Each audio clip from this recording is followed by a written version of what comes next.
let's dig into how we can shift our focus from blame to finding real, lasting solutions. I mean, really think about it for a second. A piece of equipment breaks, a project misses its deadline, or even worse, somebody gets hurt. What's that one thought that just pops into everybody's head almost instantly?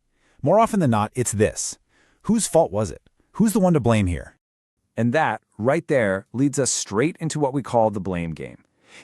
It's a totally natural human reaction. But as we're about to see, when it comes to making a workplace safer, it's a game where absolutely everybody loses. Okay, so here's the heart of the problem. The second an investigation turns into a witch hunt, it creates what's called an adversarial relationship. Suddenly, it's not a team effort to find the truth anymore. Instead, you have an investigator on one side, and on the other, you have everyone else just trying to make sure they don't get in trouble. And this is where things get really dangerous. Fear makes people go silent. They're not going to talk about the little details or the close calls or the problems with the system they see every single day. So those vital clues get buried, the investigation falls short, and the real problems, they never get fixed. And what happens then? Well, the exact same accident or one just like it is pretty much guaranteed to happen again. So how do we break this cycle? It's all about changing our goal. We have to completely shift our mindset from a courtroom, prosecutor mentality to a detective mentality. It's all about finding the facts, not finding fault. This quote right here, this is the whole philosophy in a nutshell. It changes everything. The goal is not to prosecute somebody. The goal is to understand what happened. And that one little shift in perspective, well, it unlocks the entire process.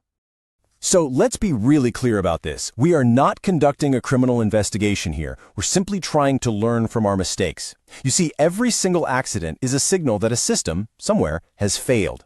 And the investigation is our chance to figure out how and why it failed so we can build a better, safer system for everyone involved. All right, so if we're all detectives now, what's our process?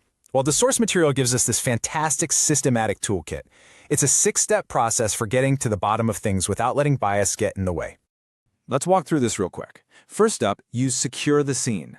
This is all about preserving the evidence, making sure nothing gets moved or lost. Then you collect the facts. You talk to people, you take photos, you gather up any relevant documents. You're building a pool of data. From there, you start piecing the puzzle together by creating a clear timeline, the sequence of events. It's only after you know exactly what happened that you can move on to step 4, figuring out the why.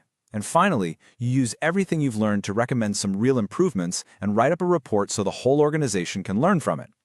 Now, that 4th step, determine the causes, is really where the magic happens. We're not just looking at the obvious stuff on the surface. Nope. We need to grab our shovels and start digging for the real culprit, the root cause. You know, the old way of thinking about accidents was something called the domino theory. The idea was that one unsafe thing happens, it knocks over a domino, and that directly causes the accident. It's simple, it's linear, and it's usually wrong. The modern view is the multiple cause theory. It recognizes that accidents are rarely that straightforward. They're usually more like a perfect storm of many different factors all coming together in just the wrong way at just the wrong time. When we start an investigation, the first things we tend to see are the surface causes. Think of these like the symptoms of a sickness. It's the unguarded machine, the puddle of water on the floor, the missing pair of safety goggles. They're the obvious, immediate things that went wrong. But if you stop there, at the surface, you've completely missed the point. You have to keep asking why. Why was that machine unguarded in the first place? Why wasn't that puddle cleaned up? And when you keep asking why, you get to the root causes, the underlying disease. These are the system failures, things like inadequate training, confusing procedures, not enough supervision, or maybe even a culture that encourages rushing through safety checks. This is the stuff we actually need to fix. And hey, if you're not convinced, this chart really drives the point home. According to the source, truly unpreventable accidents, like a sudden unexpected medical event, are incredibly rare. A tiny sliver. The vast majority of incidents trace back to some kind of system failure. It's not about one person having a bad day, it's about a system that allowed that bad day to turn into a disaster. So once we've found that root cause, that system failure, what do we do about it? Well, this is where all that detective work pays off. This is how we build a genuinely safer future. This is probably the most important takeaway when it comes to solutions. Just telling people to be more careful or try harder is the absolute weakest thing you can do. It just doesn't work. The best solutions actually re-engineer the work environment to make safety the default easy choice. And that's where something called the hierarchy of controls comes in. Think of it like a pyramid. At the very top, the most effective solution are engineering controls. This is where you physically redesign the hazard right out of the workplace, like building a guard into a machine so you can't even touch the dangerous part.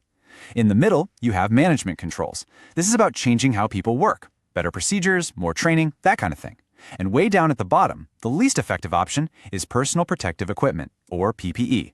This is your last line of defense because it doesn't get rid of the hazard at all. It just puts a barrier, like a hard hat or gloves, between the worker and the danger.